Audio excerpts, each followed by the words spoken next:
प्रिय छात्रों, हिंदी के इस शिक्षण सत्र में आपका हार्दिक स्वागत है। आज हम काव्य खंड के अंतर्गत राष्ट्रकवि मैथिली शरण गुप्त द्वारा रचित पंचवटी कविता के 9वें एवं अंतिम भाग का अध्ययन करेंगे। पंचवटी खंड काव्य से उद्धृत इन पंक्तियों में लक्ष्मण के विचारों को वाणी दी गई है। श्री राम, सीता जी एवं लक्ष्मण को वन में रहते हुए 13 वर्ष व्यतीत हो चुके हैं। वनवास की अवधि अब पूर्ण होने को है।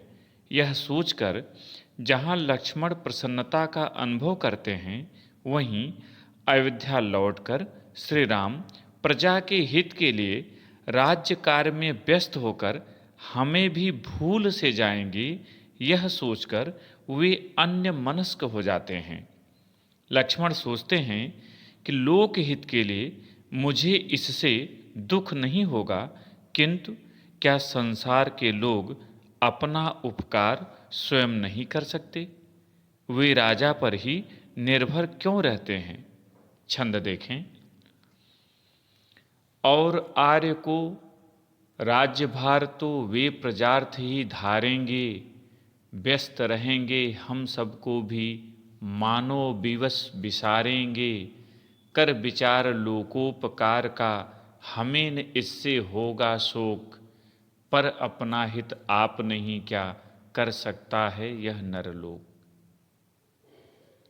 संदर्भ पंचवटी कविता के प्रथम भाग की भांति लिखें।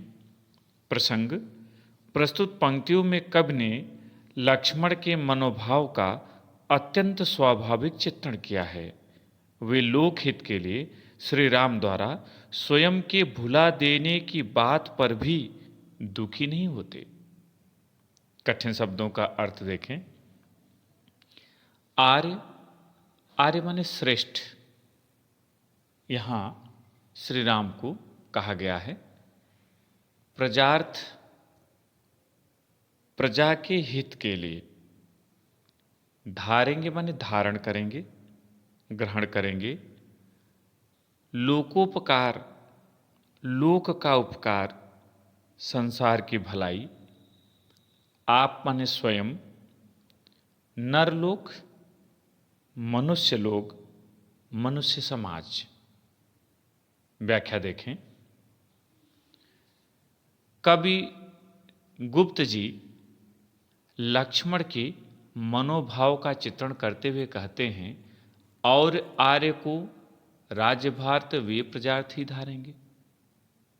लक्ष्मण सोच रहे हैं कि श्री राम को इस वन से अधिक सुख भला अयोध्या में क्या मिल सकता है। वे प्रजा के हित के लिए राज सिंहासन पर बैठेंगे, अर्थात प्रजा के सुख के लिए राज्य सिंहासन स्वीकार करेंगे। व्यस्त रहेंगे हम सबको भी मानो विवश विसारेंगे। वे राज्य कार्य में व्यस्त होकर मानो हमें भी भुलाने के लिए विवश हो जाएंगे, अर्थात राज्य के कार्यों में उनकी इतनी व्यस्तता हो जाएगी कि वे हमें भुला देने के लिए विवश हो जाएंगे। कर विचार लोकोपकार का हमें निश्चय होगा सुख। लक्ष्मण सोचते हैं कि संसार की भलाई की बात सोचकर, संसार के कल्याण की बात सोचकर हमें इससे दुख नहीं होगा। श्री राम हमें भूल से जाएंगे, इससे हमें दुख नहीं होगा। पर अपना हित आप नहीं क्या कर सकता है यह नरलोक। किंतु क्या यह मनुष्य समाज, मनुष्य लोग अपना हित स्वयं नहीं कर सकता? यह दूसरों पर अपने हित के लिए निर्भर क्यों रहता है? प्रकारांतर से वे कहना चाहते हैं कि हमें स्वयं के हित के लिए स्वयं ही प्रयत्न करना चाहिए, दूसरे पर निर्भर नहीं रहना चाहिए। यहाँ पर काव्यगत सौंदर्य देखें। पहला, प्रस्तुत काव्य पंक्तियों में लक्ष्मण जी अपेक्षा करते हैं कि संसार के लोग अपना हित स्वयं करें, दूसरों पर निर्भर न रहें। दूसरा रस शांत रस, तीसरा छंद ताटंक मात्रिक छंद, चौथा अलंकार अनुप्रास एवं उत्प्रेक्षा, पांचवा भाषा साहित्यिक खड़ी बोली, छठा शैली गीत शैली, सातवां गुण प्रसाद और आठवां शब्द शक्ति अभिधा। इनमें से परीक्षा में कम से कम 5 आपको अवश्य लिखने चाहिए। और काव्य खंड में कविताओं पर आधारित केवल और केवल व्याख्या लिखनी होती है, इस पर प्रश्न नहीं आते।